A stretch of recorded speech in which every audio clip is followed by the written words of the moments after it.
आजादी के 75 वर्ष पूर्ण होने पर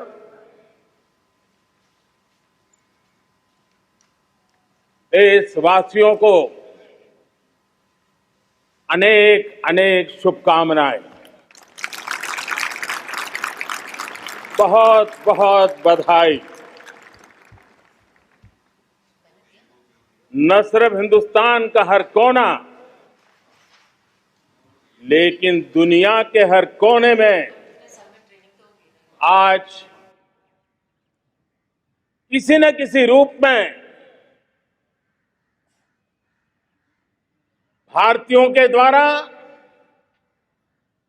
या भारत के प्रति अपार प्रेम रखने वालों के द्वारा विश्व के हर कोने में यह हमारा तिरंगा आन बान शान के साथ लहरा रहा है। मैं विश्व भर में फैले हुए भारत प्रेमियों को, भारतीयों को आजादी के इस अमृत महोत्सव की बहुत बहुत बधाई देता हूं। आज का ये दिवस ऐतिहासिक दिवस है। एक पुण्य पड़ाव, एक नई राह, एक नए संकल्प और नए सामर्थ्य के साथ कदम बढ़ाने का ये शुभ अवसर है।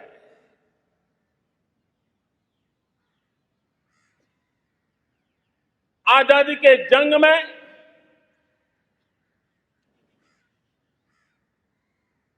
गुलामी का पूरा कालखंड संघर्ष में बीता है। हिंदुस्तान का कोई कोना ऐसा नहीं था,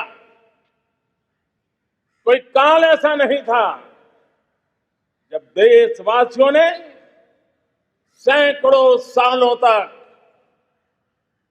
गुलामी के खिलाफ जंग न किया हो, जीवन न खपाया हो, यातनाएं न झेली हो, आहुति न दी हो। आज हम सब देशवासियों के लिए ऐसे हर महापुरुष को, हर त्यागी को, हर बलिदानी को नमन करने का अवसर है, उनका ऋण स्वीकार करने का अवसर है और उनका स्मरण करते हुए उनके सपनों को जल्द से जल्द पूरा करने का संकल्प लेने का भी अवसर है।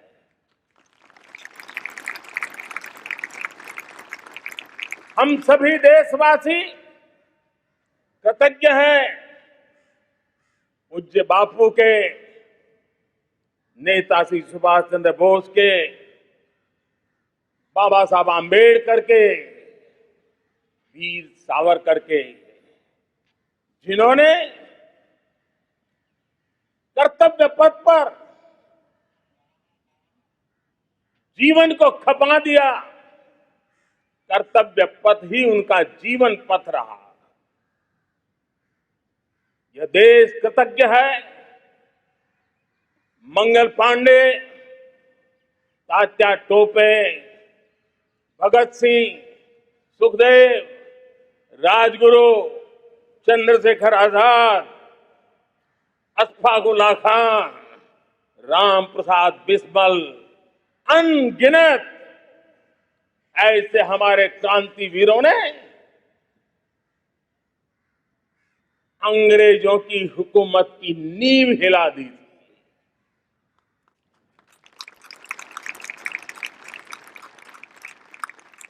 यह राष्ट्र कृतज्ञ है उन वीरांगनाओं के लिए, रानी लक्ष्मीबाई हो, झलकारी बाई, दुर्गा भाभी, रानी गाइदिन्ल्यो, रानी चेन्नम्मा, बेगम हजरत महल, वेलु नाचियार। भारत की नारी शक्ति क्या होती है, भारत की नारी शक्ति का संकल्प क्या होता है, भारत की नारी त्याग और बलिदान की क्या पराकाष्ठा कर सकती है, वैसी अनगिनत वीरांगनाओं का स्मरण करते हुए हर हिंदुस्तानी गर्व से भर जाता है।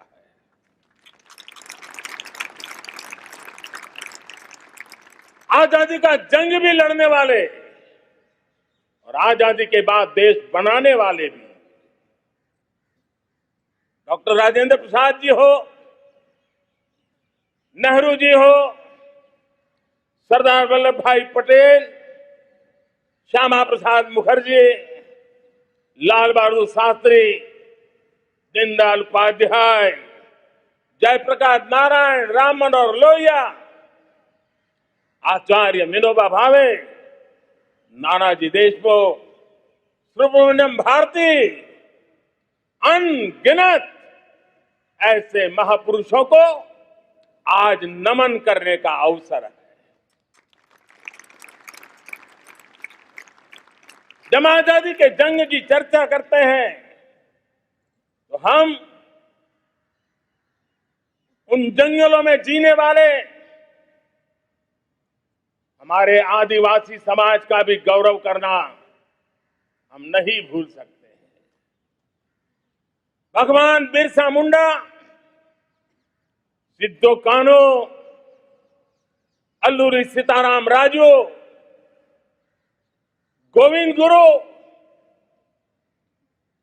अनगिनत नाम है जिन्होंने आजादी के आंदोलन की आवाज बन करके दूर सुदूर जंगलों में भी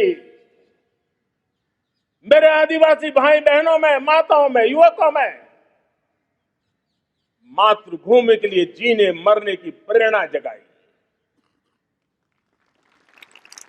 ये देश का सौभाग्य रहा है कि आजादी के जंग के कई रूप रहे हैं और उसमें एक रूप वो भी था जिसमें नारायण गुरु हो, स्वामी विवेकानंद हो, महर्षि अरविंदो हो, गुरुदेव रविंद्रनाथ टैगोर हो, ऐसे अनेक महापुरुष हिंदुस्तान के हर कोने में, हर कान में भारत की चेतना को जगाते रहे, भारत को चेतनवंत बनाते रहे। अमृत महोत्सव के दौरान देश ने पूरे एक साल से हम देख रहे हैं, 2021 में दांडी यात्रा से प्रारंभ हुआ, स्मृति दिवस को संवरते हुए हिंदुस्तान के हर जिले में, हर कोने में देशवासियों ने आजादी के अमृत महोत्सव के लक्षावधि कार्यक्रम किए। शायद इतिहास में इतना विशाल, व्यापक, लंबा एक ही मकसद का उत्सव मनाया गया हो, वो शायद ये पहली घटना हुई होगी। और हिंदुस्तान के हर कोने में उन सभी महापुरुषों को याद करने का प्रयास किया गया जिनको किसी न किसी कारणवश इतिहास में जगह न मिली या उनको भुला दिया गया था। आज देश ने खोज खोज करके हर कोने में ऐसे वीरों को, महापुरुषों को, त्यागियों को, बलिदानियों को, सत्याग्रहियों को याद किया, नमन किया। अमृत महोत्सव के दरमियान इन सभी महापुरुषों को नमन करने का अवसर रहा। कल 14 अगस्त को भारत ने विभाजन विभीषिका स्मृति दिवस भी बड़े भारी मन से हृदय के गहरे गांवों को याद करते हुए उन कोटि कोटि जनों ने बहुत कुछ सहन किया था, तिरंगे की शान के लिए सहन किया था, मातृभूमि की मिट्टी से मोहब्बत के कारण सहन किया था और धैर्य नहीं खोया था। भारत के प्रति प्रेम ने नई जिंदगी की शुरुआत करने का उनका संकल्प नमन करने योग्य, प्रेरणा पाने योग्य है। आज जब हम आजादी का अमृत महोत्सव मना रहे हैं तो पिछले 75 साल में देश के लिए जीने मरने वाले, देश की सुरक्षा करने वाले, देश के संकल्पों को पूरा करने वाले, चाहे सेना के जवान हो, पुलिस के कर्मी हो, शासन में बैठे हुए ब्यूरोक्रेट्स हो, जनप्रतिनिधि हो, स्थानीय स्वराज की संस्थाओं के शासक प्रशासक रहे हो, राज्यों के शासक प्रशासक रहे हो, केंद्र के शासक प्रशासक रहे हो, 75 साल में इन सब के योगदान को भी आज स्मरण करने का अवसर है और देश के कोटि कोटि नागरिकों को भी, जिन्होंने 75 साल अनेक प्रकार की कठिनाइयों के बीच भी देश को आगे बढ़ाने के लिए अपने से जो हो सका वो करने का प्रयास किया है। मेरे प्यारे देशवासियों, 75 साल की हमारी ये यात्रा अनेक उतार चढ़ाव से भरी हुई है। सुख दुख की छाया मंडराती रही है और इसके बीच भी हमारे देशवासियों ने उपलब्धियां की है, पुरुषार्थ किया है, हार नहीं मानी है, संकल्पों को ओझल नहीं होने दिया है। और इसलिए, और ये भी सच्चाई है कि सैकड़ों सालों के गुलामी के कालखंड ने भारत के मन को, भारत के मानवीय की भावनाओं को गहरे घाव किए थे, गहरी चोटें पहुंचाई थी, लेकिन उसके भीतर एक जिद भी थी, एक जिजीविषा भी थी, एक जुनून भी था, एक जोम भी था।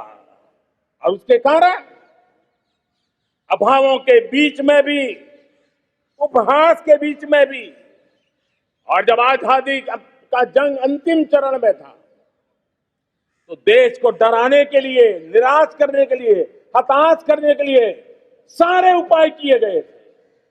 अगर आजादी आई, अंग्रेज चले जाएंगे तो देश टूट जाएगा, बिखर जाएंगे, लोग अंदर अंदर लड़ करके मर जाएंगे, कुछ नहीं बचेगा, अंधकार युग में भारत चला जाएगा। न जाने क्या क्या आशंकाएं व्यक्त की गई थी, लेकिन उनको पता नहीं था ये हिंदुस्तान की मिट्टी है,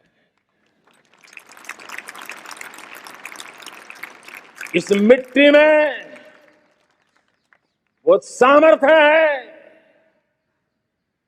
जो शासकों से भी परे सामर्थ्य का एक अंतर प्रभार लेकर के जीता रहा है, सदियों तक जीता रहा है। और उसी का परिणाम है, हमने क्या कुछ नहीं झेला। कभी अन्न का संकट झेला, कभी युद्ध के शिकार हो गए, आतंकवाद ने डगर डगर चुनौतियां पैदा की, निर्दोष नागरिकों को मौत के घाट उतार दिया गया, छद्म युद्ध चलते रहे, प्राकृतिक आपदाएं आती रही, सफलता विफलता, आशा निराशा, न जाने कितने पड़ाव आए हैं, लेकिन इन पड़ाव के बीच भी भारत आगे बढ़ता रहा। भारत की विविधता जो औरों को भारत के लिए बोझ लगती थी, वो भारत की विविधता ही भारत की एक अनमोल शक्ति है, शक्ति का एक अटूट प्रवाह है। और दुनिया को पता नहीं था कि भारत के पास एक इनहेरेंट सामर्थ्य है, एक संस्कार सरिता है, एक मन मस्तिष्क का विचारों का बंधन है, और वो है भारत लोकतंत्र की जननी है, मदर ऑफ डेमोक्रेसी है। और जिनके जहन में लोकतंत्र होता है, वे जब संकल्प करके चल पड़ते हैं, वो सामर्थ्य दुनिया की बड़ी बड़ी सल्तनतों के लिए भी संकट का काल लेकर के आती है। ये मदर ऑफ डेमोक्रेसी, ये लोकतंत्र की जननी हमारे भारत ने सिद्ध कर दिया कि हमारे पास ये एक अनमोल सामर्थ्य है। मेरे प्यारे देशवासियों, 75 साल की यात्रा में आशाएं, अपेक्षाएं, उतार चढ़ाव सब कुछ के बीच में हर एक के प्रयास से हम जहां तक पहुंच पाए थे, पहुंचे थे। और 2014 में देशवासियों ने मुझे दायित्व दिया। आजादी के बाद जन्मा हुआ मैं पहला व्यक्ति था जिसको लाल किले से देशवासियों का गौरवगान करने का अवसर मिला।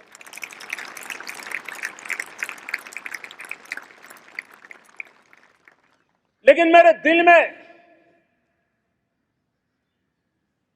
जो भी आप लोगों से सीखा हूं, जितना आप लोगों को जान पाया हूं, मेरे देशवासियों, आपके सुख दुख को समझ पाया हूं,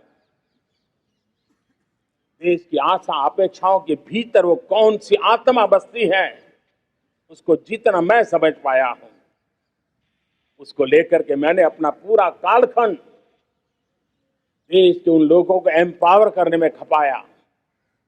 मेरे दलित हो, शोषित हो, पीड़ित हो, वंचित हो, आदिवासी हो, महिला हो, युवा हो, किसान हो, दिव्यांग हो, पूरब हो, पश्चिम हो, उत्तर हो, दक्षिण हो, समुद्र का तट हो, हिमालय की कंदराएं हो, हर कोने में महात्मा गांधी का जो सपना था आखिर इंसान की चिंता करने का, महात्मा गांधी जी की आकांक्षा थी अंतिम छोर पर बैठे हुए व्यक्ति को समर्थ बनाने की, मैंने अपने आप को उसके लिए समर्पित किया। और उन 8 साल का नतीजा और आजादी के इतने दशकों का अनुभव आज 75 साल के बाद जब अमृत काल की ओर कदम रख रहे हैं, अमृत काल की ये पहली प्रभात है, तब मैं एक ऐसे सामर्थ्य को देख रहा हूं और जिससे मैं गर्व से भर जाता हूं। देशवासियों, मैं आज देश का सबसे बड़ा सौभाग्य देख रहा हूं कि भारत का जनमन आकांक्षी जनमन है, एस्पिरेशनल सोसाइटी किसी भी देश की बहुत बड़ी अमानत होती है। और हमें गर्व है कि आज हिंदुस्तान के हर कोने में, हर समाज के हर वर्ग में, हर तबके में आकांक्षाएं उफान पर है। देश का हर नागरिक चीजें बदलना चाहता है, बदलते देखना चाहता है, लेकिन इंतजार करने को तैयार नहीं है, अपनी आंखों के सामने देखना चाहता है, कर्तव्य से जुड़ करके करना चाहता है, वो गति चाहता है, वो प्रगति चाहता है। 75 साल में संजोए हुए सारे सपने अपने ही आंखों के सामने पूरा करने के लिए वो लालायित है, उत्साहित है, उतावला भी है। कुछ लोगों को इसके कारण संकट हो सकता है, क्योंकि जब एस्पिरेशनल सोसाइटी होती है तब सरकारों को भी तलवार की धार पे चलना पड़ता है, सरकारों को भी समय के साथ दौड़ना पड़ता है। और मुझे विश्वास है, चाहे केंद्र सरकार हो, राज्य सरकार हो, स्थानीय स्वराज की संस्थाएं हो, किसी भी प्रकार की शासन व्यवस्था क्यों न हो, हर किसी को इन एस्पिरेशनल सोसाइटी को एड्रेस करना पड़ेगा। उनकी आकांक्षाओं के लिए हम ज्यादा इंतजार नहीं कर सकते। हमारे इस एस्पिरेशनल सोसाइटी ने लंबे अरसे तक इंतजार किया है, लेकिन अब वो अपनी आने वाली पीढ़ी को इंतजार में जीने के लिए मजबूर करने को तैयार नहीं है। और इसलिए ये अमृत काल का पहली प्रभात हमें उस एस्पिरेशनल सोसाइटी की आकांक्षाओं को पूरा करने के लिए एक बहुत बड़ा सुनहरा अवसर देकर के आई है। मेरे प्यारे देशवासियों, हमने पिछले दिनों देखा है, एक और ताकत का हमने अनुभव किया है, और वो है भारत में एक सामूहिक चेतना का पुनर्जागरण हुआ है। एक सामूहिक चेतना का पुनर्जागरण आजादी के इतने संघर्ष में से जो अमृत था वो अब संजोया जा रहा है, संकलित हो रहा है, संकल्प में परिवर्तित हो रहा है, पुरुषार्थ की पराकाष्ठा जुड़ रही है और सिद्धि का मार्ग नजर आ रहा है। ये चेतना, मैं समझता हूं कि चेतना का जागरण, ये पुनर्जागरण, ये हमारी सबसे बड़ी अमानत है। और ये पुनर्जागरण देखिए, 10 अगस्त तक लोगों को पता तक नहीं होगा शायद कि देश के भीतर कौन सी ताकत है, लेकिन पिछले 3 दिन से जिस प्रकार से तिरंगे झंडे को लेकर के, तिरंगा की यात्रा लेकर के देश चल पड़ा है। बड़े बड़े सोशल साइंस के एक्सपर्ट्स ये भी शायद कल्पना नहीं कर सकते कि मेरे भीतर के अंदर कितने, मेरे देश के भीतर कितना बड़ा सामर्थ्य है, एक तिरंगे झंडे ने दिखा दिया है। यह पुनर्चेतना, पुनर्जागरण का पल है। ये लोग समझ नहीं पाए हैं, जब देश जनता कर्फ्यू के लिए हिंदुस्तान का हर कोना निकल पड़ता है, तब उस चेतना की अनुभूति है। जब देश ताली थाली बजा करके कोरोना वॉरियर के साथ कंधे से कंधा मिला करके खड़ा हो जाता है, तब चेतना की अनुभूति होती है। जब दिया जला करके कोरोना वॉरियर की शुभकामना देने के लिए देश निकल पड़ता है, तब उस चेतना की अनुभूति होती है।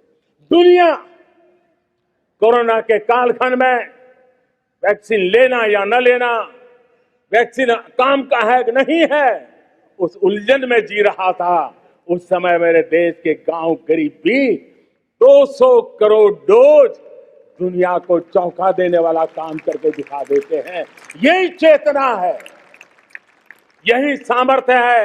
इस सामर्थ्य ने आज देश को एक नई ताकत दी है।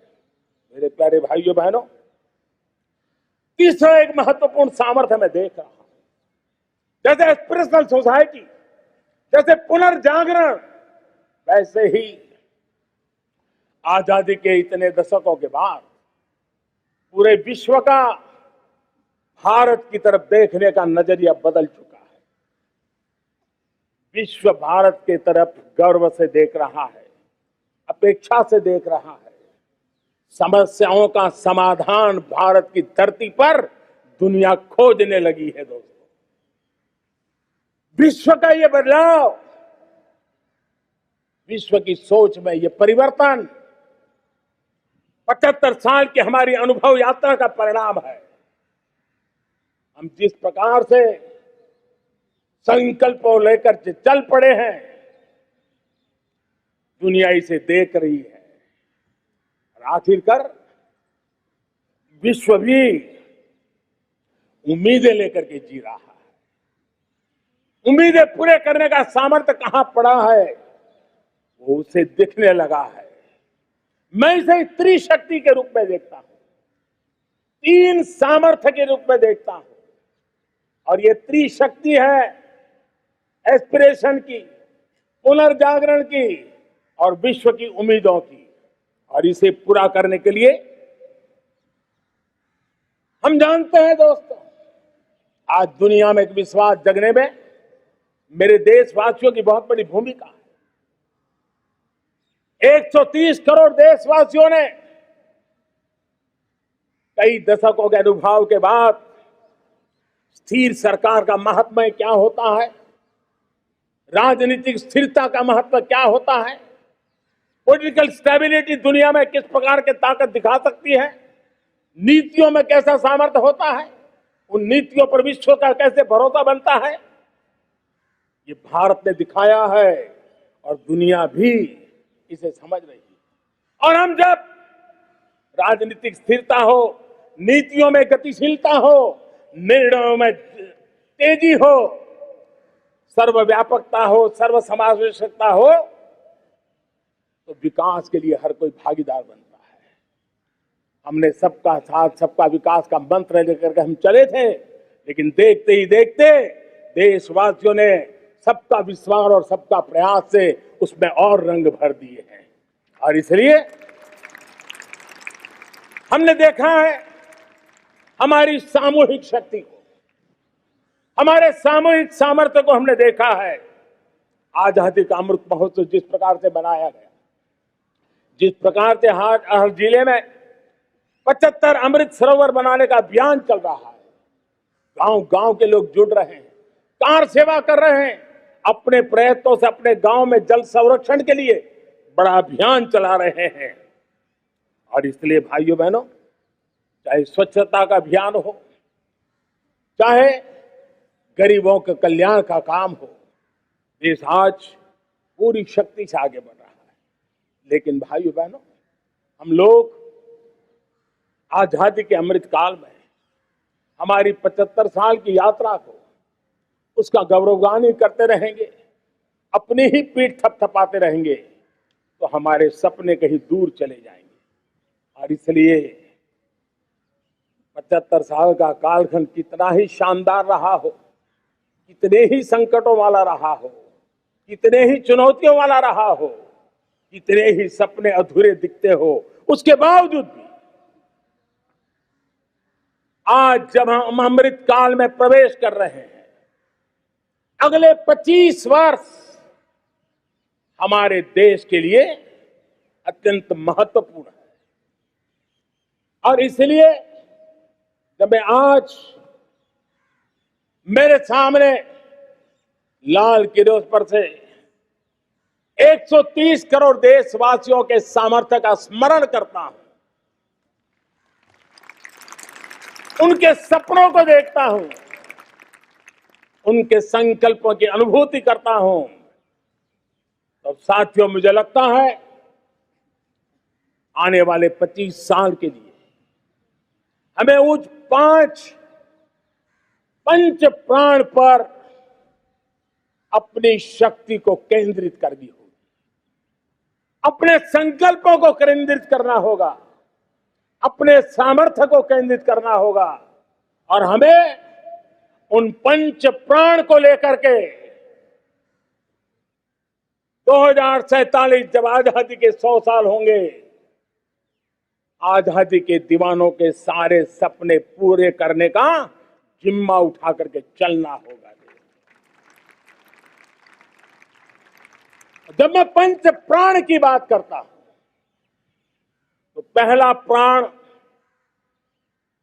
अब देश बड़े संकल्प लेकर के ही चलेगा। बहुत बड़े संकल्प लेकर के चलना होगा, और वो बड़ा संकल्प है विकसित भारत। अब उससे कुछ कम नहीं होना चाहिए। बड़ा संकल्प। दूसरा प्राण है किसी भी कोने में, हमारे मन के भीतर, हमारे आदतों के भीतर गुलामी का एक भी अंश अगर भी अभी भी है, तो उसको किसी भी हालत में बचने नहीं देना। अब 100%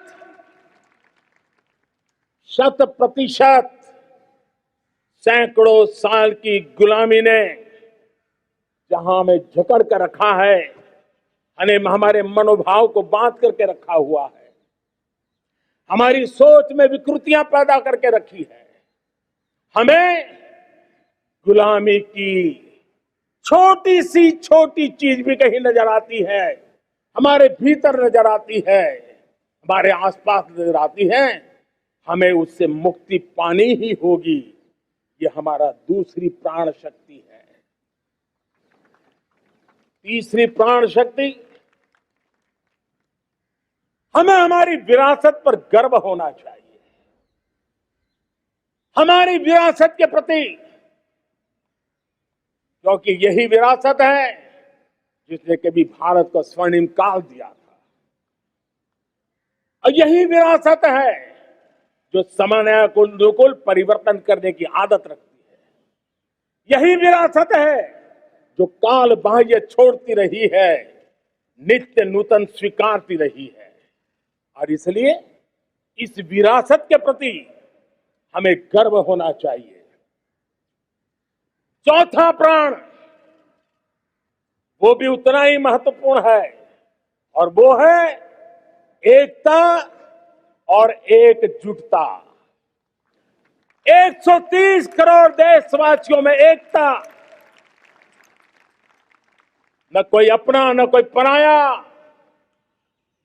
एकता की ताकत एक भारत श्रेष्ठ भारत के सपनों के लिए हमारा चौथा प्राण है। और पांचवा प्राण है नागरिकों का कर्तव्य।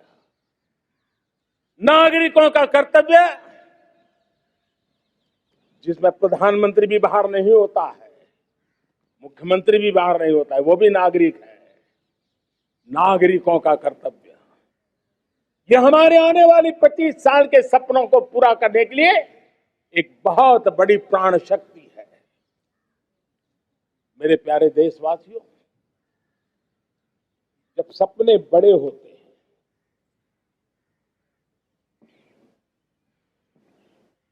जब संकल्प बड़े होते हैं, तो पुरुषार्थ भी बहुत बड़ा होता है, शक्ति भी बहुत बड़ी मात्रा में जुट जाती है।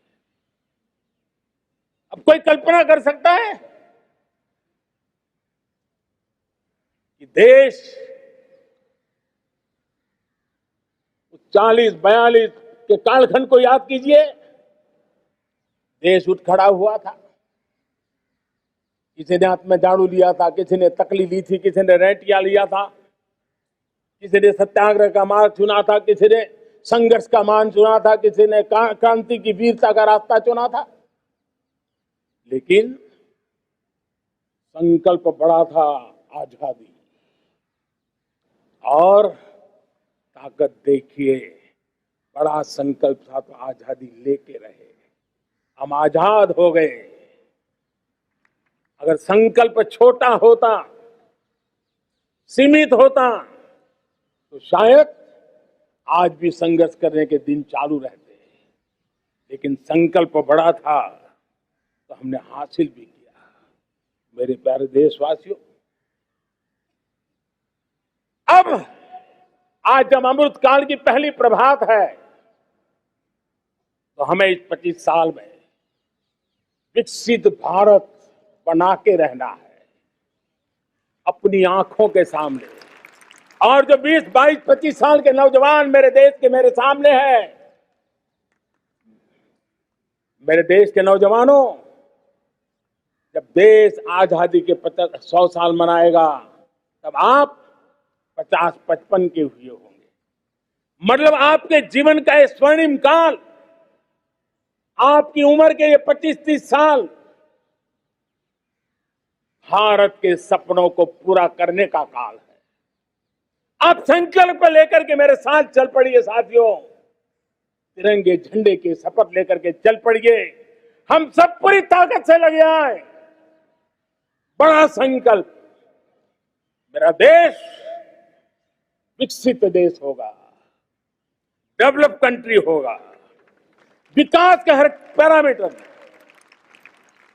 हम मानव केंद्रीय व्यवस्था को विकसित करेंगे। हमारे केंद्र में मानव होगा, हमारे केंद्र में के मानव की आशा आकांक्षाएं होगी। हम जानते हैं भारत जब बड़े संकल्प करता है तो करके भी दिखाता है। जब मैंने यहां स्वच्छता की बात कही थी मेरे पहले भाषण में, देश चल पड़ा, जिससे जहां हो सका स्वच्छता की ओर आगे बढ़ा और गंदगी के प्रति नफरत एक स्वभाव बनता गया। यही तो देश है जिसने इसको करके दिखाया है और कर भी रहा है, आगे भी कर रहा है। यही तो देश है जिसने वैक्सीनेशन, दुनिया दुविधा में थी, 200 करोड़ का लक्ष्य पार कर लिया, समय सीमा में कर लिया, पुराने सारे रिकॉर्ड तोड़ के कर लिया। ये देश कर सकता है। हमने तय किया था देश को खाड़ी के तेल पर हम गुजारा करते हैं, झाड़ी के तेल की ओर कैसे बढ़े। 10% इथेनॉल ब्लेंडिंग का सपना बड़ा लगता था, पुराना इतिहास बताता था संभव नहीं है, लेकिन समय से पहले 10% इथेनॉल ब्लेंडिंग करके देश ने इस सपने को पूरा कर दिया। भाइयों बहनों, 2.5 करोड़ लोगों को इतने कम समय में बिजली कनेक्शन पहुंचाना छोटा काम नहीं था, देश ने करके दिखाया।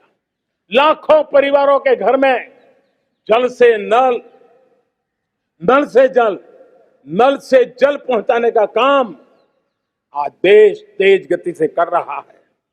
खुले में शौच से मुक्ति भारत के अंदर आज संभव हो पाया है। मेरे प्यारे देशवासियों, अनुभव कहता है कि एक बार हम सब संकल्प लेकर के चल पड़े तो हम निर्धारित लक्ष्यों को पार कर सकते हैं। रिन्यूएबल एनर्जी का लक्ष्य हो,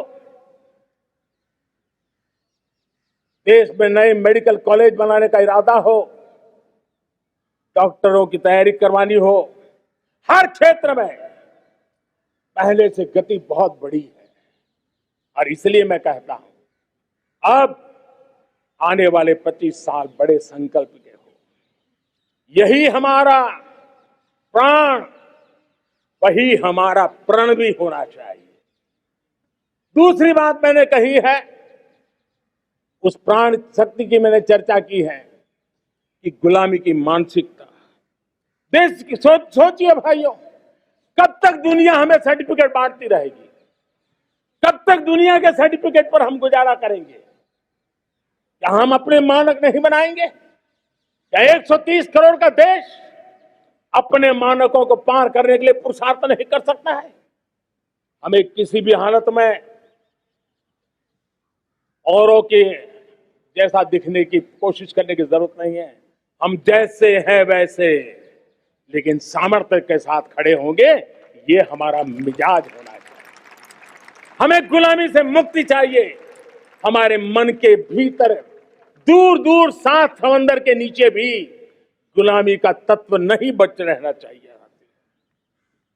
और मैं आशा देखता हूं जिस प्रकार से नई राष्ट्रीय शिक्षा नीति बनी है, जिस मंथन के साथ बनी है, कोटि कोटि लोगों के विचार प्रवाह को संकलित करते हुए बनी है, और भारत की धरती की जमीन से जुड़ी हुई शिक्षा नीति बनी है। रसखस हमारी धरती के मिले हैं। हमने जो कौशल्य पर बल दिया है, ये एक ऐसा सामर्थ्य है जो हमें गुलामी से मुक्ति की ताकत देगा। हमने देखा है कभी कभी तो हमारी टैलेंट भाषा के बंधनों में बन जाती है। ये गुलामी की मानसिकता का परिणाम है। हमें हमारे देश की हर भाषा पे गर्व होना चाहिए। वो हमें भाषा आती हो या ना आती हो, लेकिन मेरे देश की भाषा है, मेरे पूर्वजों ने दुनिया को दी हुई ये भेंट सौगात है, हमें गर्व होना चाहिए। मेरे साथियों, आज डिजिटल इंडिया का रूप हम देख रहे हैं, स्टार्टअप देख रहे हैं। कौन लोग हैं? ये वो टैलेंट है जो टियर 2, टियर 3 सिटी में किसी गांव गरीब के परिवार में बसे हुए लोग हैं। ये हमारे नौजवान है जो आज नई नई खोज के साथ दुनिया के सामने आ रहे हैं। गुलामी की मानसिकता हमें उसे तिलांजलि देनी पड़ेगी, अपने सामर्थ्य पे भरोसा करना होगा। दूसरी एक बात जो मैंने कही, तीसरी मेरी प्राण शक्ति की बात है, वो है हमारी विरासत पर हमें गर्व होना चाहिए। जब हम अपनी धरती से जुड़ेंगे, जब हम अपनी धरती से जुड़ेंगे, तभी तो ऊंचा उड़ेंगे।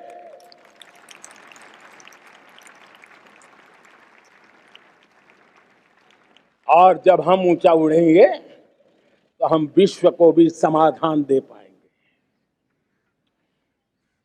हमने देखा है जब हम अपनी चीजों पे गर्व करते हैं। आज दुनिया होलिस्टिक हेल्थ केयर की चर्चा कर रही है, लेकिन जब होलिस्टिक हेल्थ केयर की चर्चा करती है तो उसकी नजर भारत के योग पर जाती है, भारत के आयुर्वेद पर जाती है, भारत की होलिस्टिक लाइफस्टाइल के पर जाती है। ये हमारी विरासत है, हम जो दुनिया को दे रहे हैं। दुनिया आज उससे प्रभावित हो रही है। अब हमारी ताकत देखिए,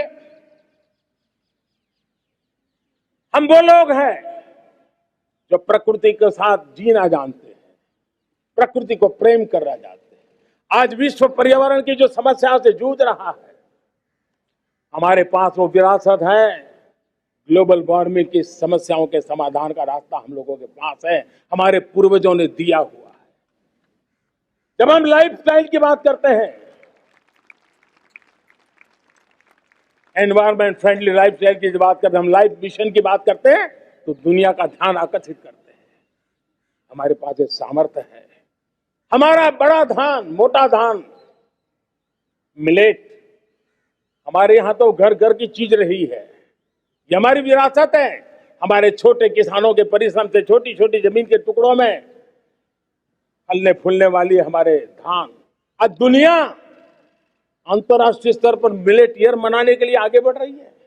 मतलब हमारी विरासत को आज दुनिया, हम उस पर गर्व करना सीखे। हमारे पास दुनिया को बहुत कुछ देना है। हमारे फैमिली वैल्यूज, विश्व के सामाजिक तनाव की जब चर्चा हो रही है, व्यक्तिगत तनाव की चर्चा होती है तो लोगों को योग दिखता है, सामूहिक तनाव की बात होती है तब भारत की पारिवारिक व्यवस्था दिखती है। संयुक्त परिवार की एक पूंजी सदियों से हमारी माताओं बहनों के त्याग बलिदान के कारण परिवार नाम की जो व्यवस्था विकसित हुई, ये हमारी विरासत है। इस विरासत पर हम गर्व कैसे करें? हम तो वो लोग हैं जो जीव में भी शिव देखते हैं। हम वो लोग हैं जो नर में नारायण देखते हैं। हम वो लोग हैं जो नारी तो नारायणी कहते हैं। हम वो लोग हैं जो पौधे में परमात्मा देखते हैं। हम वो लोग हैं जो नदी को मां मानते हैं। हम वो लोग हैं जो हर कंकर में शंकर देखते हैं। यह हमारा सामर्थ्य है। हर नदी में मां का रूप देखते हैं। पर्यावरण की इतनी व्यापकता, विशालता, ये हमारा गौरव। हम विश्व के सामने जब खुद गर्व करेंगे तो दुनिया करेगी। भाइयों बहनों, हम वो लोग हैं जिसने दुनिया को वसुधैव कुटुंबकम का मंत्र दिया। हम वो लोग हैं जो दुनिया को कहते हैं एकम सत विप्रहा बदो वदंती, आज जो होलियर देन दाव का जो संकट चल रहा है, तुझसे बड़ा मैं हूं, ये जो तनाव का कारण बना हुआ है, दुनिया को एकम सत विप्रादा बहुधा वदंती का ज्ञान देने वाली विरासत हमारे पास है। जो कहते हैं सत्य एक है, जानकार लोग उसको अलग अलग तरीके से कहते हैं, ये गौरव हमारा है। हम लोग हैं जो कहते हैं यत पिंडे तत् ब्रह्मांडे। कितनी बड़ी सोच है, जो ब्रह्मांड में है वो हर जीव मात्र में है। यत पिंडे तत् ब्रह्मांडे, ये कहने वाले हम लोग हैं। हम वो लोग हैं जिसने दुनिया का कल्याण देखा है। हम जन कल्याण से जग कल्याण के राही रहे हैं। जन कल्याण से जग कल्याण की राह पर चलने वाले हम लोग जब दुनिया की कामना करते हैं तब कहते हैं सर्वे अपनी सुखिनः सन्तु सर्वे सन्तु निरामया। सबके सुख की बात, सबके आरोग्य की बात करना, ये हमारी विरासत है। और इसलिए हम बड़ी शान के साथ हमारी इस विरासत का गर्व करना सीखें। ये प्राण शक्ति है हमारी, जो हमें 25 साल के सपना पूरा करने के लिए जरूरी है। उसी प्रकार से मेरे प्यारे देशवासियों, एक और महत्वपूर्ण विषय है एकता, एकजुटता। इतने बड़े देश को, उसकी विविधता को हमें सेलिब्रेट करना है। इतने पंथ परंपराएं, ये हमारे आन बान शान है। कोई नीचा नहीं, कोई ऊंचा नहीं है, सब बराबर है। कोई मेरा नहीं, कोई पराया नहीं, सब अपने हैं। ये भाव एकता के लिए बहुत जरूरी है। घर में भी एकता की नींव तभी रखी जाती है जब बेटे बेटी एक समान हो। अगर बेटे बेटी एक समान नहीं होंगे तो एकता के मंत्र नहीं गूंज सकते हैं। जेंडर इक्वलिटी हमारी एकता के लिए पहली। जब हम एकता की बात करते हैं, अगर हमारे एक ही पैरामीटर हो, एक ही मानदंड हो, जिस मानदंड को हम कहें इंडिया फर्स्ट, मैं जो कुछ भी कर रहा हूं, जो भी सोच रहा हूं, जो बोल रहा हूं, इंडिया फर्स्ट के अनुकूल है, एकता का रास्ता खुल जाएगा। दोस्त, हमें एकता से बांधने का वो मंत्र है, हमें इसको पकड़ना है। मुझे पूरा विश्वास है कि हम समाज के अंदर ऊंच नीच के भेदभावों से, मेरे तेरे के भेदभावों से हम सबकी पुजारी बने। श्रमेव जयते कहते हैं हम, श्रमिक का सम्मान, ये हमारा स्वभाव होना चाहिए। लेकिन भाइयों बहनों, मैं लाल किले से मेरी एक पीड़ा और कहना चाहता हूं। ये दर्द मैं कह बिना नहीं रह सकता। मैं जानता हूं कि शायद लाल किले का विषय नहीं हो सकता, लेकिन मेरे भीतर का दर्द मैं कहां कहूंगा। देशवासियों के सामने नहीं कहूंगा तो कहां कहूंगा। और वो है, किसी न किसी कारण से हमारे अंदर एक ऐसी विकृति आई है, हमारी बोलचाल में, हमारे व्यवहार में, हमारे कुछ शब्दों में, हम नारी का अपमान करते हैं।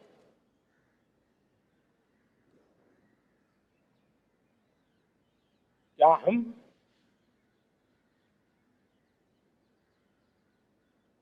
स्वभाव से, संस्कार से, रोजमर्रा की जिंदगी में नारी को अपमानित करने वाली हर बात से मुक्ति का संकल्प ले सकते हैं?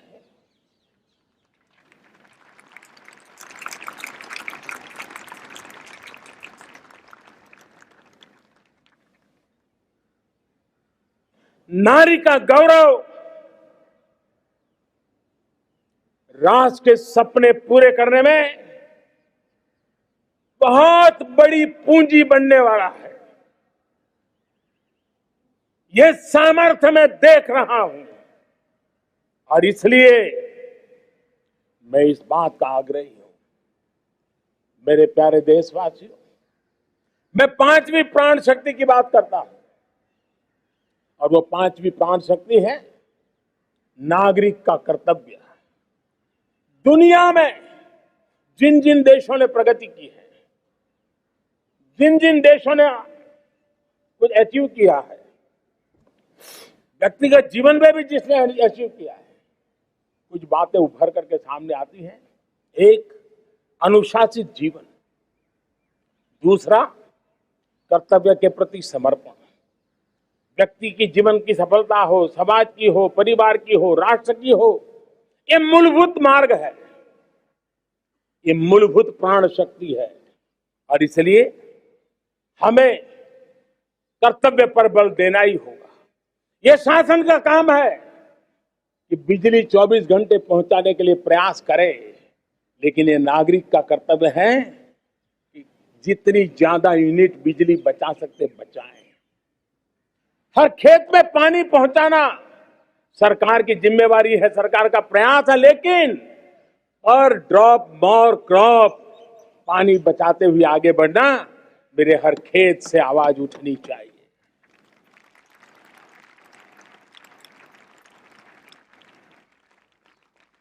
केमिकल मुक्त खेती, ऑर्गेनिक फार्मिंग, प्राकृतिक खेती, ये हमारा कर्तव्य है। साथियों, चाहे पुलिस हो या पीपल हो, शासक हो या प्रशासक हो, ये नागरिक कर्तव्य से कोई अछूता नहीं हो सकता।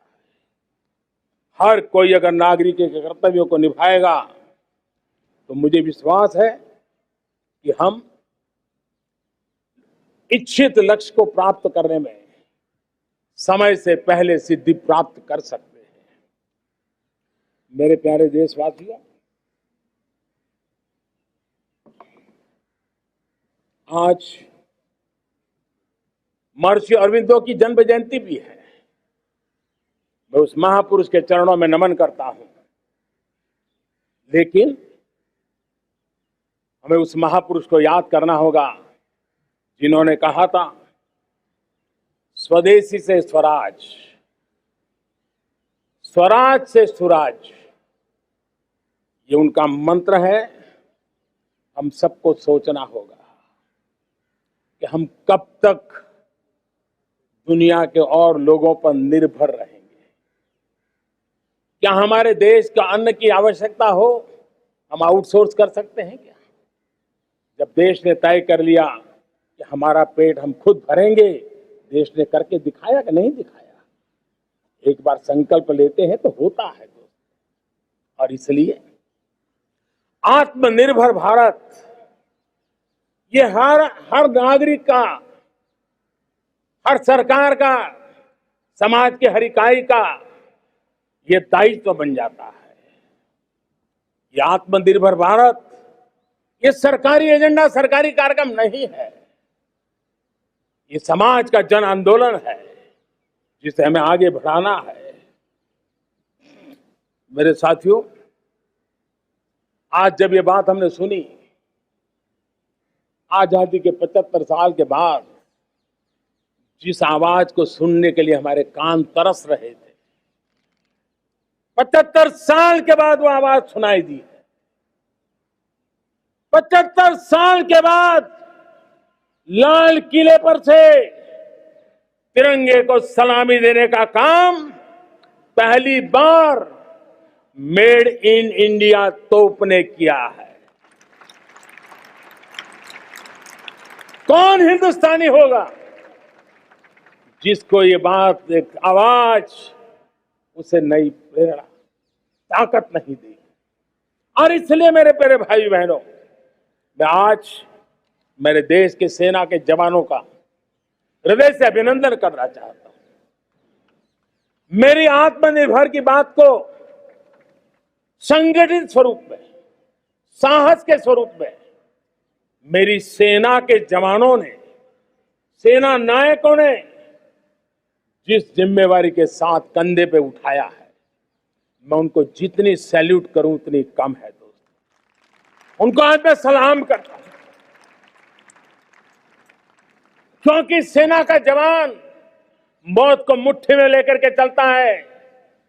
मौत और जिंदगी के बीच में कोई फासला ही नहीं होता है, और तब बीच में वो डट करके खड़ा होता है। और वो मेरा सेना का जवान तय करे कि हम 300 ऐसी चीजों आप लिस्ट करते हैं जो हम विदेश से नहीं लाएंगे, हमारे देश की। ये संकल्प छोटा नहीं है। मुझे इस संकल्प में भारत के आत्मनिर्भर भारत के उज्जवल भविष्य के वो बीज मैं देख रहा हूं जो इस सपने को वटवृक्ष में परिवर्तित करने वाले हैं। सैल्यूट, सैल्यूट मेरे सेना के अधिकारियों को, सैल्यूट।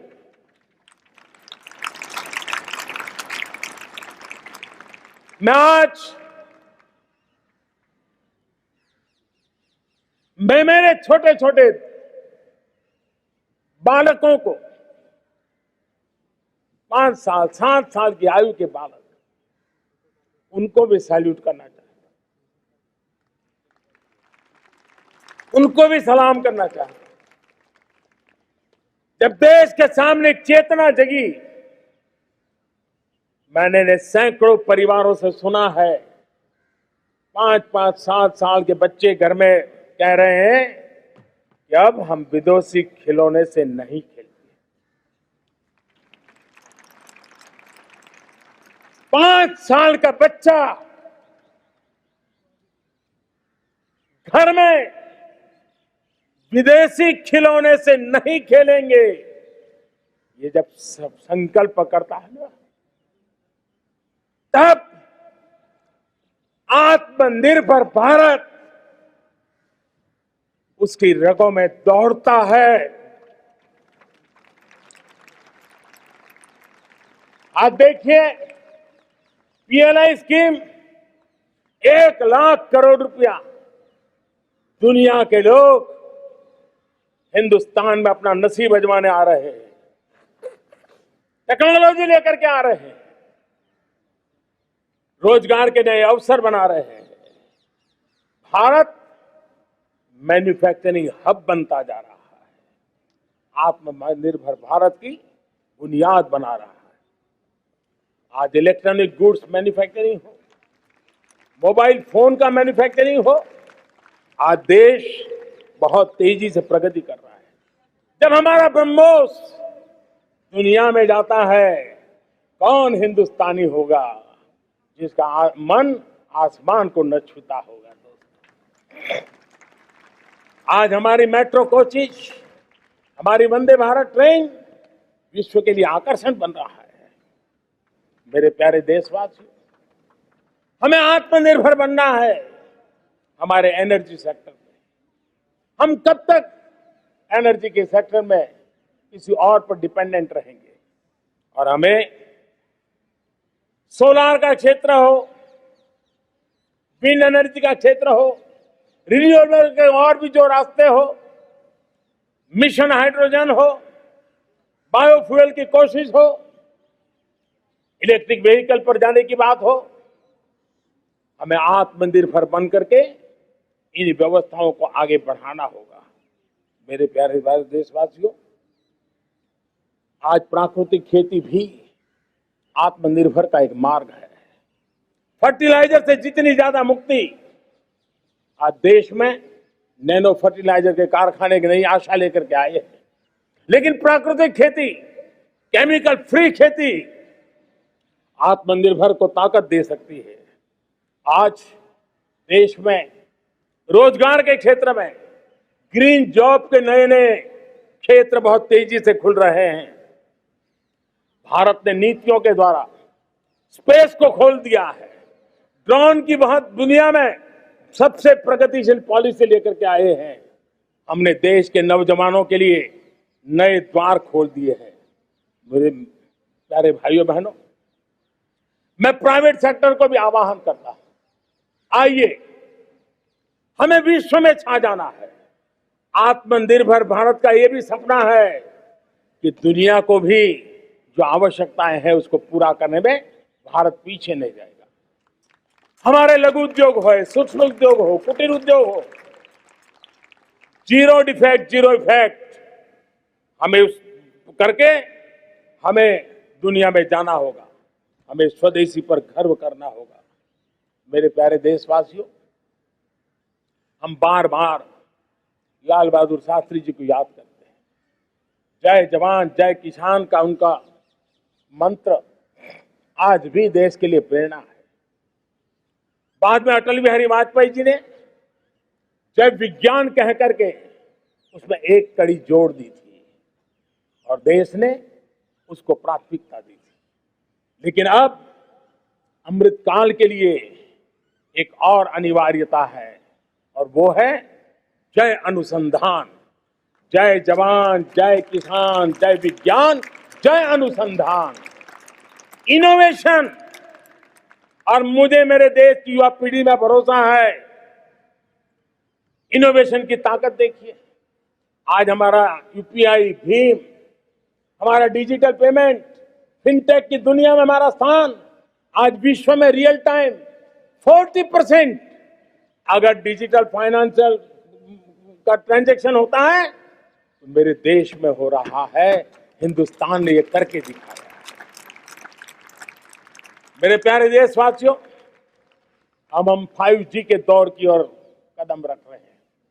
बहुत दूर इंतजार नहीं करना होगा, हम कदम मिलाने वाले हैं। हम ऑप्टिकल फाइबर गांव-गांव में पहुंचा रहे हैं। डिजिटल इंडिया का सपना गांव से गुजरेगा, ये मुझे पूरी जानकारी है। आज मुझे खुशी है, हिंदुस्तान के 4 लाख कॉमन सर्विस सेंटर्स गांवों में विकसित हो रहे हैं। गांव के नौजवान बेटे बेटियां कॉमन सर्विस सेंटर चला रही है। देश गर्व कर सकता है कि गांव के क्षेत्र में 4 लाख डिजिटल एंटरप्रेन्योर का तैयार होना और सारी सेवाएं लोग, गांव के लोग उनके यहां लेने के लिए आदी बन जाए, ये अपने आप में टेक्नोलॉजी हब बनने की भारत की जो ताकत है। मेरे प्यारे देशवासियों, ये जो डिजिटल इंडिया का मूवमेंट है, जो सेमीकंडक्टर की ओर हम कदम मार रहे हैं, 5G की ओर कदम मार रहे हैं, ऑप्टिकल फाइबर का नेटवर्क बिछा रहे हैं, ये सिर्फ आधुनिकता की पहचान ऐसा नहीं है। 3 बड़ी ताकतें इसके अंदर समाहित है। शिक्षा में आमूलचूल क्रांति, ये डिजिटल माध्यम से आने वाली है। स्वास्थ्य सेवाओं में आमूलचूल क्रांति डिजिटल से आने वाली है। कृषि जीवन में भी बहुत बड़ा बदलाव डिजिटल से आने वाला है। एक नया विश्व तैयार हो रहा है। भारत उसे आगे बढ़ाने के लिए, और मैं साफ देख रहा हूं दोस्तों, ये डेकेड मानव जात के लिए डेकेड का समय है, टेक्नोलॉजी का डेकेड है। भारत के लिए तो ये डेकेड जिसका मन टेक्नोलॉजी से जुड़ा हुआ है, आईटी की दुनिया में भारत ने अपना एक लोहा बनवा लिया है, तो ये डेकेड का सामर्थ्य भारत के प्यास है। हमारा अटल इनोवेशन मिशन, हमारे इंक्यूबेशन सेंटर, हमारे स्टार्टअप एक नया पूरा क्षेत्र का विकास कर रहे हैं। युवा पीढ़ी के लिए नए अवसर लेकर के आ रहे हैं। स्पेस मिशन की बात हो, हमारा डीप ओशन मिशन की बात हो, समुद्र की गहराई में जाना हो या हमें आसमान को छूना हो, ये नए क्षेत्र हैं जिसको लेकर के हम आगे बढ़ रहे हैं। मेरे प्यारे देशवासियों, हम इस बात को न भूलें, और भारत ने सदियों से देखा हुआ है, जैसे देश में कुछ नमूना रूप कामों की जरूरत होती है, कुछ बड़ी बड़ी ऊंचाइयों की जरूरत होती है, लेकिन साथ साथ धरातल पर मजबूती बहुत आवश्यक होती है। भारत की आर्थिक विकास की संभावनाएं धरातल की मजबूती से जुड़ी हुई है, और इसलिए हमारे छोटे किसान, उनका सामर्थ्य, हमारे छोटे उद्यमी, उनका सामर्थ्य, हमारे लघु उद्योग, कुटीर उद्योग, सूक्ष्म उद्योग, रेहड़ी पटरी वाले लोग, घरों में काम करने वाले लोग, ऑटो रिक्शा चलाने वाले लोग, बस सेवाएं देने वाले लोग, ये समाज का जो सबसे बड़ा तबका है, इसका सामर्थ्यवान होना भारत के सामर्थ्य की गारंटी है। और इसलिए हमारे आर्थिक विकास की ये जो मूलभूत जमीनी ताकत है, उस ताकत को सर्वाधिक बल देने की दिशा में हमारा प्रयास चल रहा है। मेरे प्यारे देशवासियों, हमारे पास 75 साल का अनुभव है। हमने 75 साल में कई सारी सिद्धियां भी प्राप्त की हैं। हमने 75 साल के अनुभव में नए सपने भी संजोए हैं, नए संकल्प भी लिए हैं। लेकिन अमृतकाल के लिए हमारे मानव संसाधन का ऑप्टिमम आउटकम कैसे हो, हमारी प्राकृतिक संपदा का ऑप्टिमम आउटकम कैसे हो, इस लक्ष्य को लेकर के हमें चलना है। और तब मैं पिछले कुछ सालों से अनुभव से कह चाहता हूं, आपने देखा होगा आज अदालत के अंदर देखिए, हमारी वकील के क्षेत्र में काम करने वाले हमारी नारी शक्ति इस ताकत के साथ नजर आ रही है। आप ग्रामीण क्षेत्र में जनप्रतिनिधि के रूप में देखिए, हमारी नारी शक्ति इस मिजाज से, समर्पित भाव से अपनी गांवों की समस्याओं को सुलझाने में लगी हुई है। आज ज्ञान का क्षेत्र देख लीजिए, विज्ञान का क्षेत्र देख लीजिए, हमारे देश की नारी शक्ति सिरमौर नजर आ रही है। आज हम पुलिस में देखें, हमारी नारी शक्ति लोगों की सुरक्षा की जिम्मेवारी उठा रही है। हम जीवन के हर क्षेत्र में देखें, खेलकूद का मैदान देखें या युद्ध की भूमि देखें, भारत की नारी शक्ति एक नए सामर्थ्य, नए विश्वास के साथ आगे आ रही है। मैं इसको भारत की 75 साल की जो यात्रा में जो योगदान है, उसमें अब कई गुना योगदान आने वाले 25 साल में मैं मेरी नारी शक्ति का देख रहा हूं, मेरी माताओं, बहनों का, मेरी बेटियों का देख रहा हूं। और इसलिए ये सारे हिसाब किताब से ऊपर है, सारे आपके पैरामीटर से अतिरिक्त है। हम इस पर जितना ध्यान देंगे, हम जितने ज्यादा अवसर हमारी बेटियों को देंगे, जितनी सुविधाएं हमारी बेटियों के लिए केंद्रित करेंगे, आप देखना वो हमें बहुत कुछ लौटा करके देगी। वो देश को इस ऊंचाई पर ले जाएगी। इस अमृत काल में जो सपने पूरे करने में जो मेहनत लगने वाली है, अगर हमारी नारी शक्ति की मेहनत जुड़ जाएगी, व्यापक रूप से जुड़ जाएगी, तो हमारी मेहनत कम होगी, हमारा समय सीमा भी कम हो जाएगी, हमारे सपने और तेजस्वी होंगे, और ओजस्वी होंगे, और दैदीप्यमान होंगे। और इसलिए आइए साथियों, हम जिम्मेवारियों को लेकर आगे बढ़े। मैं आज भारत के संविधान के निर्माताओं का भी धन्यवाद करना चाहता हूं। तो उन्होंने जो हमें फेडरल स्ट्रक्चर दिया है, उसके स्पिरिट को बनाते हुए, उसकी भावनाओं का आदर करते हुए, हम कंधे से कंधा मिला करके इस अमृत काल में चलेंगे तो सपने साकार होकर के रहेंगे। कार्यक्रम भिन्न हो सकते हैं, कार्यशैली भिन्न हो सकती है, लेकिन संकल्प भिन्न नहीं हो सकते। राष्ट्र के लिए सपने भिन्न नहीं हो सकते। आइए हम एक ऐसे युग के अंदर आगे बढ़े। मुझे याद है, जब मैं गुजरात का मुख्यमंत्री था, केंद्र में हमारे विचार की सरकार नहीं थी, लेकिन मेरे गुजरात में हर जगह पे मैं एक ही मंत्र लेके चलता था कि भारत के विकास के लिए गुजरात का विकास, भारत का विकास हम कहीं पर भी हो, हम सबके मन मस्तिष्क में रहना चाहिए। हमारे देश के कई राज्य हैं जिन्होंने देश को आगे बढ़ाने में बहुत भूमिका अदा की, नेतृत्व किया है, कई क्षेत्रों में उदाहरण काम किए हैं। ये हमारे फेडरलिज्म को ताकत देते हैं। लेकिन आज समय की मांग है कि हमें कोऑपरेटिव फेडरलिज्म के साथ साथ कोऑपरेटिव कॉम्पिटिटिव फेडरलिज्म की जरूरत है। हमें विकास की स्पर्धा की जरूरत है। हर राज्य को लगना चाहिए वो राज्य आगे निकल गया, मैं इतनी मेहनत करूंगा, मैं आगे निकल जाऊंगा। उसने ये 10 अच्छे काम किए हैं, मैं 15 अच्छे काम करके दिखाऊंगा। उसने 3 साल में पूरा किया है, मैं 2 साल में करके दिखाऊंगा। हमारे राज्यों के बीच में, हमारी सर्विस सरकार की सभी इकाइयों के बीच में वो स्पर्धा का वातावरण चाहिए जो हमें विकास की नई ऊंचाइयों पर ले जाने के लिए प्रयास करे। मेरे प्यारे देशवासियों, इस 25 वर्ष का अमृतकाल के लिए जब हम चर्चा करते हैं, तब मैं जानता हूं चुनौतियां अनेक हैं, मर्यादाएं अनेक हैं, मुसीबतें भी हैं, बहुत कुछ है। हम इसको कम नहीं आंकते हैं, रास्ते खोजते हैं, लगातार कोशिश कर रहे हैं।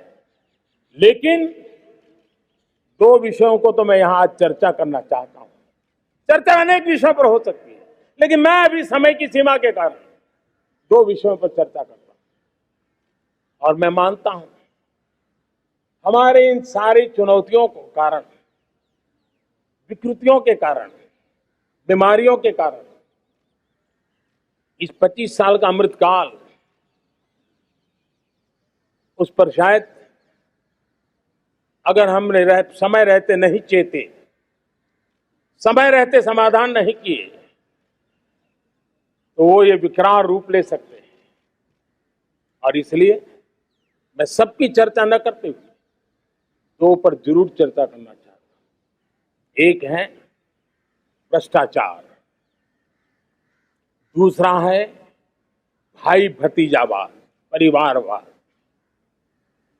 भारत जैसे लोकतंत्र में जहां लोग गरीबी से जूझ रहे हैं,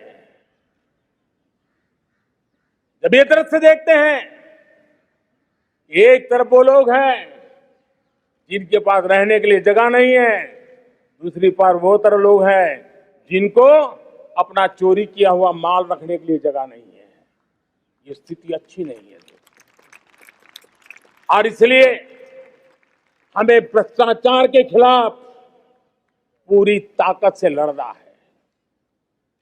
पिछले 8 वर्षों में डायरेक्ट बेनिफिट ट्रांसफर के द्वारा, आधार, मोबाइल, इन सारे आधुनिक व्यवस्थाओं का उपयोग करते हुए 2 लाख करोड़ रुपए जो गलत हाथों में जाते थे,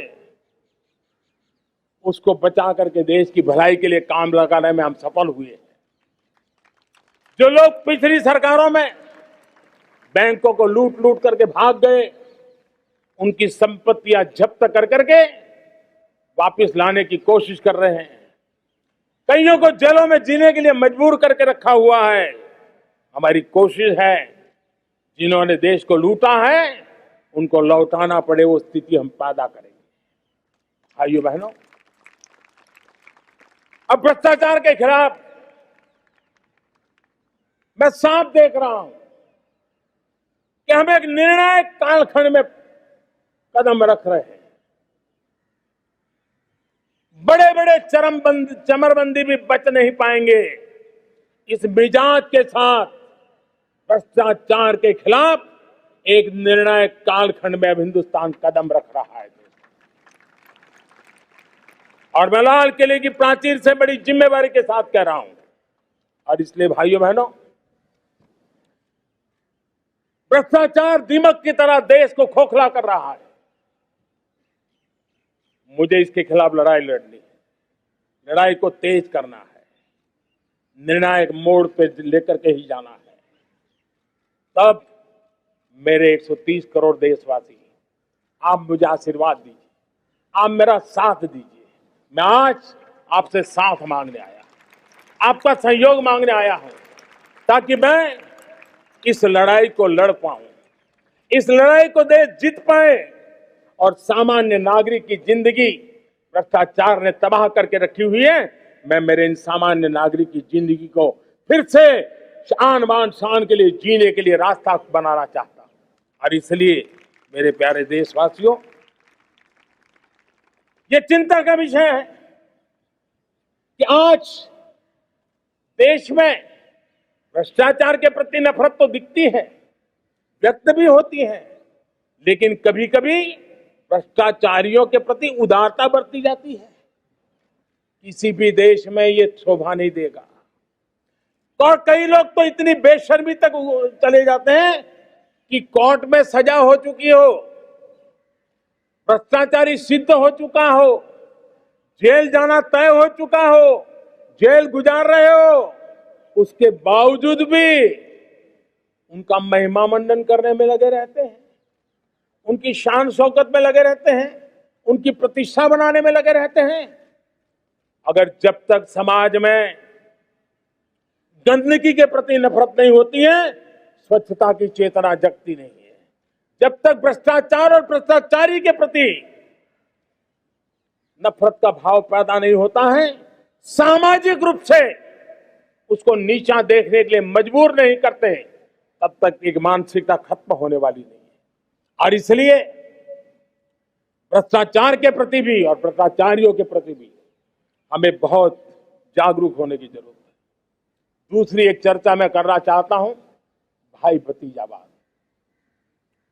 और जब मैं भाई भतीजावाद, परिवारवाद की बात करता हूं तो लोगों को लगता है मैं सिर्फ राजनीतिक क्षेत्र की बात करता हूं। जी नहीं, दुर्भाग्य से राजनीतिक क्षेत्र की उस बुराई ने हिंदुस्तान की हर संस्थाओं में परिवारवाद को पोषित कर दिया है। परिवारवाद हमारी अनेक संस्थाओं को अपने में लपेटे हुए है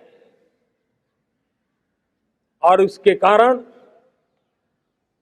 मेरे देश की टैलेंट को नुकसान होता है, मेरे देश के सामर्थ्य को नुकसान होता है। जिनके पास अवसर की संभावनाएं हैं, वो परिवारवाद, भाई भतीजे के बाद बाहर रह जाता है।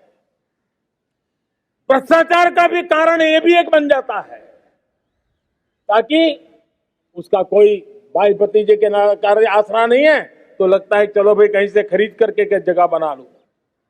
इस परिवारवाद से, भाई भतीजावाद से हमें हर संस्थाओं में एक नफरत पैदा करनी पड़ी होगी, जागरूकता पैदा करनी होगी, तब हम हमारी संस्थाओं को बचा पाएंगे। संस्थाओं के उज्जवल भविष्य के लिए बहुत आवश्यक है।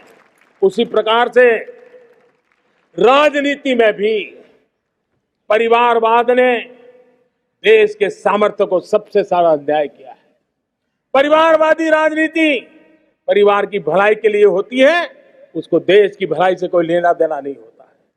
और इसलिए लाल किले की प्राचीर से तिरंगे झंडे के आन बान शान के नीचे भारत के संविधान का स्मरण करते हुए मैं देशवासियों को खुले मन से कहना चाहता हूं, आइए हिंदुस्तान के राजनीति के शुद्धिकरण के लिए भी, हिंदुस्तान की सभी संस्थाओं के शुद्धिकरण के लिए भी हमें देश को इस परिवारवादी मानसिकता से मुक्ति दिला करके योग्यता के आधार पर देश को आगे ले जाने की ओर बढ़ना होगा। यह अनिवार्यता, वरना हर किसी का मन कुंठित रहता है कि मैं उसके लिए योग्य था, मुझे नहीं मिला क्योंकि मेरा कोई चाचा, मामा, पिता, दादा, दादी, नाना, नानी कोई वहां थे नहीं। ये मनस्थिति किसी भी देश के लिए अच्छी नहीं। मेरे देश के नौजवानों, मैं आपके उज्जवल भविष्य के लिए, आपके सपनों के लिए, मैं भाई भतीजावाद के खिलाफ लड़ाई में आपका साथ चाहता हूं। परिवारवादी राजनीति के खिलाफ लड़ाई में मैं आपका साथ चाहता हूं। ये संवैधानिक जिम्मेवारी मानता हूं मैं, ये लोकतंत्र की जिम्मेवारी मानता हूं मैं, ये लाल किले के प्राचीर से कही गई बात की ताकत में मानता हूं और इसलिए मैं आज आपका अवसर चाहता हूं। हमने देखा पिछले दिनों खेलों में, ऐसा तो नहीं है कि देश के पास पहले प्रतिभाएं नहीं रही होंगी, ऐसा तो नहीं है कि खेलकूद की दुनिया में हिंदुस्तान के नौजवान, हमारे बेटे बेटियां कुछ कर नहीं सकते, लेकिन सिलेक्शन भाई भतीजेवाद की चैनल से गुजरते थे और उसके कारण वो खेल के मैदान तक, उस देश तक तो पहुंच जाते थे। जीत हार से उन्हें लेना देना नहीं था, लेकिन जब ट्रांसपेरेंसी आई, योग्यता के आधार पर खिलाड़ियों का चयन होने लगा, पूर्ण पारदर्शिता से खेल के मैदान में सामर्थ्य का सम्मान होने लगा, आज देखिए दुनिया में खेल के मैदान में भारत का तिरंगा फहरता है, भारत का राष्ट्रगान गाया जाता है, गर्व होता है और परिवारवाद से मुक्ति होती है, भाई भतीजावाद से मुक्ति होती है, तो ये नतीजे आते हैं। मेरे प्यारे देशवासियों, ये ठीक है, चुनौतियां बहुत हैं। अगर इस देश के सामने करोड़ों संकट है तो करोड़ों समाधान भी है, और मेरा 130 करोड़ देशवासियों पर भरोसा है। 130 करोड़ देशवासी निर्धारित लक्ष्य के साथ, संकल्प के प्रति समर्पण के साथ, जब 130 करोड़ देशवासी एक कदम आगे रखते हैं ना, तो हिंदुस्तान 130 करोड़ कदम आगे बढ़ जाता है। इस सामर्थ्य को लेकर के हमने आगे बढ़ना है। इस अमृत काल में, जब ये अमृत काल की पहली बेला है, पहली प्रभात है, हमें आने वाले 25 साल को एक पल भी भूलना नहीं है। एक एक दिन, समय का प्रत्येक क्षण, जीवन का प्रत्येक कण मातृभूमि के लिए जीना, और तभी आजादी के दीवानों को हमारी सच्ची श्रद्धांजलि होगी। तभी 75 साल तक देश को यहां तक पहुंचाने में जिन जिन लोगों ने योगदान किया, उनका पुण्य स्मरण हमें काम आएगा। मैं देशवासियों से आग्रह करते हुए, नई संभावनाओं को संजोते हुए, नए संकल्पों को पार करते हुए, आगे बढ़ने का विश्वास लेकर के आज अमृत काल का आरंभ करते हैं। आजादी का अमृत महोत्सव अब अमृत काल की दिशा में पलट चुका है, आगे बढ़ चुका है। तब इस अमृत काल में सबका प्रयास अनिवार्य है, सबका प्रयास ही परिणाम लाने वाला है। टीम इंडिया की भावना ही देश को आगे बढ़ने वाली है। 130 करोड़ देशवासियों की ये टीम इंडिया एक टीम के रूप में आगे बढ़ करके सारे सपनों को साकार करेंगी। इसी पूरे विश्वास के साथ मेरे साथ बोलिए, जय हिंद, जय हिंद, जय हिंद। भारत माता की, भारत माता की, भारत माता की। वंदे, वंदे, वंदे। बहुत बहुत धन्यवाद।